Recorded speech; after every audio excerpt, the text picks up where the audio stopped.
1. It is possible to live striated in a smooth space. This is because the differences are not objective. It is possible to live smooth even in the cities or live striated on the desert or the sea. Henry Miller's strolls in Paris and New York are as much a case of urban nomadism as the American troops on the Tabas desert. They each affect the arrangement of spaces by the mere gesture of the walk. The desert under American troops sows disgorges footsteps and traces as much as Miller reorganizes the city into patchworks of delays and accelerations. The uncomfortableness of orienting oneself in the desert is the same sensibility as a free fall into the abyss of time, a free fall to locate oneself on the surface of the desert, in such intensity that transfigures the spaces themselves. A fall that shatters the floor, same as the body. Disagreement with the desert is lethal. It is possible to excavate the screen. 2. Desert verb and desert noun. To desert means to abandon a space, which in turn would turn the abandoned space into a desert. A desert is a space that is deserted by the anonymous subject, and the anonymous subject will be forever missing from the desert. In the cyclical definition, the subject is removed as many times as the desert is consolidated. The verb to desert is a subjectless act, maybe the only one so. It refers to an entity that is already under the power of the act, a desert that is already deserted. If the desert must stay unoccupied at all times to be a desert, then any living presence will defy the existence of the desert. It is not a tranquil space, but the most hostile one. If you feel more connected to yourself in this environment, it is because nothing in your surrounding wants you to be connected to it.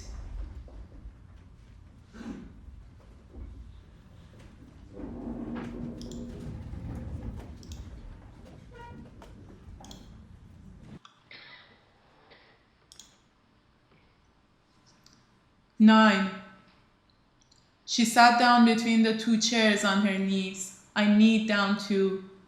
She told me the story of the so-called miracle in Tabas Desert, the sandstorm that exterminated the American Delta Force troop that flew in to rescue the hostages. She pointed to a mushroom-like mass, which was apparently a burnt pilot. But it was not the sandstorm, she said, and paused for a greater effect, with a delicate shrivel that didn't go unnoticed. It was the right hand of God, lent to Abbas until it was cut off from his body in Karbala. She said the mutilated hand was the haunting ghost of the desert, the spread out palm with the 5 fingers for the 5 letters of truth, finds a mirage to hide in, waiting for fresh prey. The hand of God, she said. It takes different shapes, sometimes a reptile, sometimes a flamingo. How can I know it is the hand when I see it? There are always 5 homogeneous marks on its body, and oil runs in its veins. But before she can finish her sentence, something slapped her in the right ear. She shrieked, "But what are you doing here anyways?" "I'm on a grand mission. I'm going through the desert's wormhole, the pipeline, so to speak, to reach the other end of history."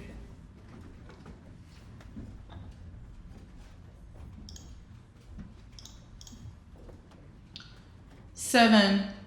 Thinking about time, especially the one in the past, was as absurd an idea in this dark desert as hearing the chirping of a bird.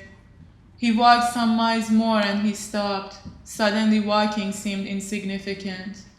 He started to feel paranoid about the pipe conspiring against him. From this new static vantage point, the pipe looked even more suspicious. Its seductive curves and turns and its vague allusion to an end, which showed itself in the pointy disappearance of its body into the horizon, was more than what he could take. He thought of turning around and walking backwards, but it wouldn't change the pipe's companionship. He felt an escalating tension between his vertical body and the horizontal plane of the desert. He felt the pressure of the earth's core running through him, so he was the promised one after all. His head would soon explode in a spectacular volcanic eruption. With all the smoke and flares, and the lava would join the oil in its pilgrimage towards the Mecca of all liquids.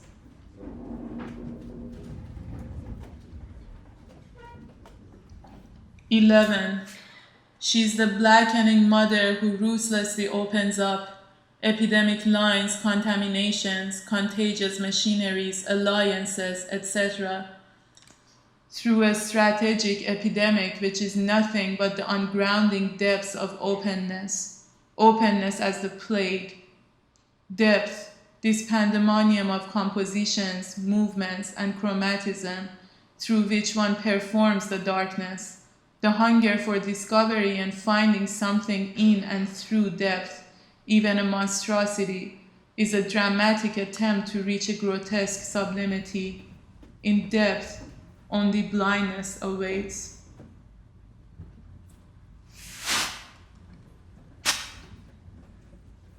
10. Something about his dynamic intention. In the desert, he found himself in a space where narrative lost all access to its material. Even if he desired to dig into himself for a story, he knew he would commit to the most vulgar act of hypocrisy. Everything inside him was shaded in a layer of dishonesty. The touches, the looks, the intimacies he could still recall. He was an honest man. He never felt so poor in his life. It wasn't the absence of material, but the inherent loss of fiction. He just really missed the story. So the pipeline contained everything he desired, the lube of all narration. To crack into it would be to make a passage to the underground of history. If one asks why health does not suffice, why the crack is desirable, it is perhaps because only by means of the crack and its edges that thought occurs. That anything that is good and great in humanity enters and exits through it, in people ready to destroy themselves. Better death than the health which we are given. And so for the crack, he was moving forward.